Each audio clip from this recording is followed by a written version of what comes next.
Hi guys, Marcus here and welcome to Chinese Entertainment Update, February 21st, 2023. I release episodes every Tuesday, Thursday, and Sunday between 7 and 10 p.m. Pacific Time. This is episode 651 and the rundown with timestamps is in the description box below. Now, because I use Chinese names quite a bit on my show, if you want the English spelling of them, you can turn on subtitles. I create them myself. In today's episode, Strange Tales of Tang Dynasty Season 2 is rumored to start up soon. Will more dramas based on boys' love source material get to air now that a couple of them have? The Forbidden Flowers director says Yitian ate boiled vegetables throughout the drama shoot. And my final thoughts on The Knockout. But first, here's what's recently premiered, 2 dramas for today and yesterday. There's Closer to You Season 2, a modern drama starring Li Yinan and Tian Ai. It premiered earlier today. A sequel to 2020's Closer to You, a surgeon played by Tian Ai is transported back to her university days where she reunites with her ex-boyfriend played by Li Yinan. He had gotten into an accident and lost all memory of her. Closer to You Season 2 is slated for 24 episodes and has premiered on Youku. It should be available on Youku's official YouTube channel soon. Then there's Never Give Up, starring Ryan Zheng and Yuki Chen. The modern drama premiered earlier today as well. According to iQIYI, the drama follows a group of workers in the planning department of an electronics company. This once successful department has been rendered useless, and now the workers are trying to return it to its glory days. There's Ryan Zheng's character, who's the only one who thinks they can succeed, and Yuki Chan's character, who's leading a double life. Dylan Wang makes an appearance as a colleague who's, quote, richer than you but works harder than you, end quote.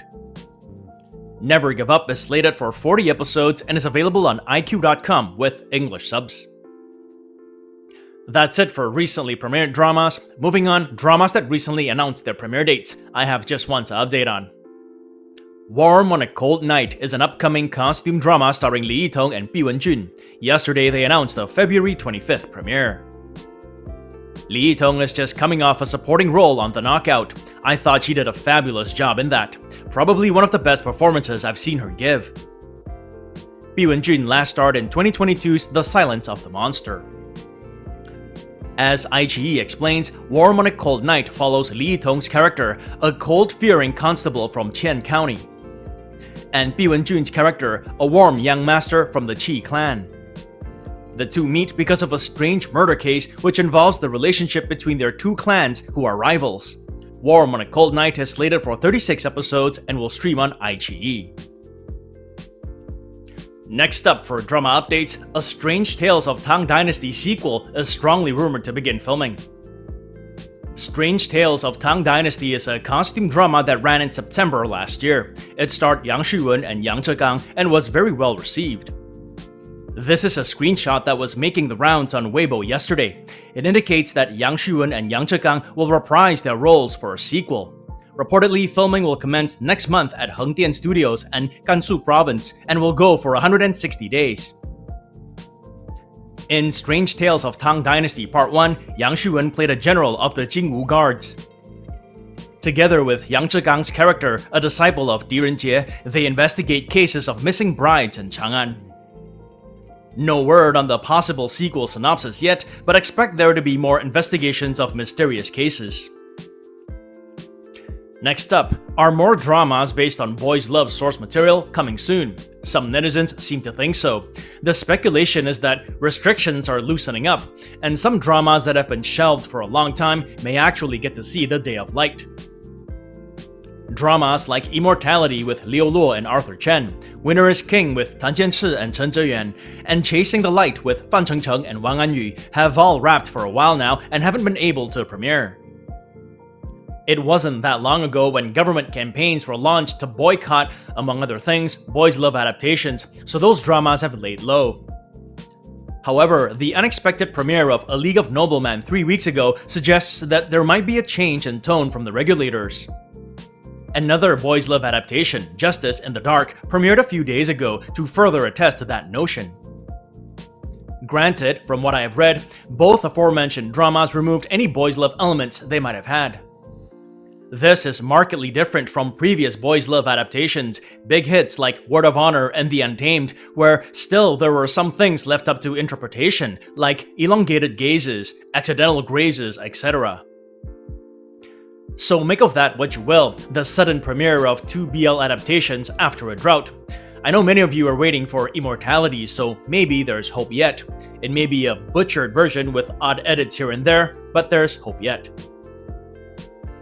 That's it for drama updates. A quick piece of film update now on One and Only. The upcoming movie starring Wang Bo and Wang Yibo shared this poster yesterday to announce that they will premiere this year. Not to be confused with the costume drama One and Only, which was released in 2021 and stars Ellen Ren and Bai Lu. This movie is a comedy set in the modern world of dance. According to Baidu, Wang Bo plays a veteran hip-hop dancer who tricks a young busker played by Wang Yibo into joining his dance troupe. Wang Bo can be seen in the recently aired Turn on the Right Way to Life, in which he stars with Mei Ting. Wang Yibo last starred in the Republican-era spy movie Hidden Blade, which also starred Da Peng, who incidentally is director of One and Only. Speaking of Wang Yibo, we begin today's celebrity updates with him. He's been praised by Hidden Blade's director as quote-unquote already an excellent actor. In an interview with Film Art magazine, Hidden Blade's director Cheng Er spoke glowingly of Wang Yibo. He can be regarded as an excellent film actor already, Cheng Er began. When selecting actors, I consider their looks and speech and how we talk. Their looks have to match that of the character in the script. I don't hold auditions, I just talk with the actor and observe them. When filming, I expect all actors' performances to be aligned with that of the characters in the script. Because of that, in my movies, actors won't be disengaged from their characters. Next up for celebrity updates, actors and boiled vegetables again. This time it involves Jerry Yan. Remember a few episodes ago I updated on actress Li Bingbing revealing that she ate boiled vegetables 3 meals a day? Well, it turns out she may not be the only one. Jerry Yan apparently did the same thing throughout the film shoot for The Forbidden Flower. Director Chen Zhoufei revealed in an interview that Jerry ate boiled vegetables throughout the film shoot and worked hard to maintain his physique for his character.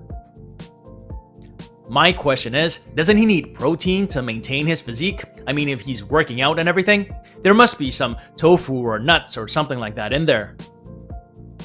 Anyway, lastly for celebrity updates, here's a piece on Hu Yitian. According to this Sina Entertainment article published yesterday, Hu Yitian's side denies the actor is starring in Long Life, Long Street. Long Life, Long Street is a drama that's recently been talked about quite a bit on Chinese social media. There was speculation that the costume drama would star Zhang Jingyi and Hu Yitian. Netizens quickly became very inquisitive about it. Some called the pairing a special combination. Indeed, the topic Zhang Jingyi, Hu Yitian, Long Life, Long Street trended recently. However, according to Sina, Hu Yitian's side took to Weibo yesterday to deny those rumors, saying, regarding the project netizens are spreading online, not acting in it. They added, waiting for Hu Yitian's Men in Love. Men in Love is a drama that Hu Yitian wrapped filming in September. He stars in it with Liang Jie. And that's it for celebrity updates. Before we get to the last segment, just to say that this show wouldn't be possible without you guys tuning in, so I thank you all for your support. If you enjoy the content, like and subscribe, and don't forget to click that notification button for more updates. If you'd like to contribute, consider giving this video a super thanks. It is the heart-shaped button with the $sign below this video. All funds support the show and keep it going.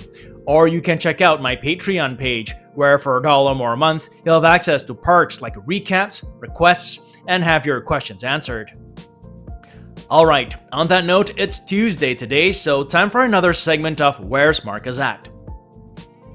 The title of the segment doesn't refer to where I'm at physically, it refers to where I'm at in the dramas I'm following. I'm currently following one drama. I'm on episode 7 of Under the Microscope starring Zhang Rouyun and Wang Yang, following it on iq.com where it's available with English subs. Halfway through the drama and enjoying it. Some of the debate or litigation scenes may seem a bit long and convoluted, but if you can follow, they're quite enjoyable. The cinematography is great too. Now I also finished watching the other drama I was following, The Knockout. Here are my final thoughts on that, no spoilers. The Knockout premiered on January 14th and aired the last of its 39 episodes on February 1st. It is available on iq.com with English subs. The Cops and Robbers drama follows Zhang Yi's character, a cop pictured here on the left, who gets acquainted with a fishmonger played by Zhang Sungwen, here pictured on the right. Eventually, they drift apart as they ply their trade on opposite sides of the law. The Knockout has become my favorite Chinese crime drama ever. I thought it was good on so many fronts. Let's begin with the acting. Zhang Sungwen was magnificent. He goes through 3 distinct stages in the drama. His early fishmonger days where he's the target of bullies, his rise in the syndicate, and then his reign as the head honcho thereafter. He was brilliant in all 3, very subtle throughout his performance, yet larger than life when he needed to be. Zhang Yi was terrific too. As I mentioned in a previous video, his character wasn't your typical cop in these type of dramas. His portrayal as a headstrong justice seeker with a goofy side was entertaining to watch. Also gotta hand it to Li Yitong, Wang Xiao, Gao Ye, and others for putting in great performances. Then there's the story. I thought some of the characters had very interesting arcs.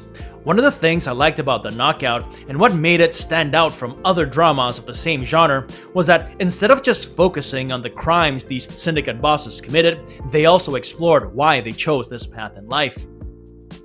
And because of that, I think many audiences empathize with Zhang Sungwen's character. However, there's only one way Chinese regulators will allow drama or movie characters who commit crime to end. They'll have to face their comeuppance.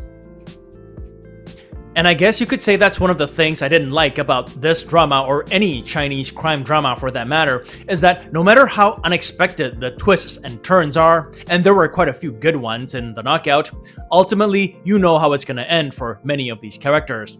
Like, another drama I'm actually watching right now is The Sopranos, and it's got 6 seasons, I've only got 2 episodes left, and I have no idea how it's gonna end.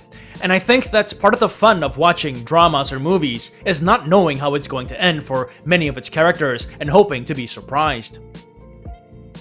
In any case, as of today, The Knockout has an average score of 8.5 from around 645,000 ratings on Douban. If I had to rate it, would give it something similar, 8.7 for me. And that's been another segment of Where Spark Is At. It also brings us to the end of this episode. Hope you all have a great week. And as always, stay safe. I wish you clear blue skies, good health, and happiness. Until next time, cheers!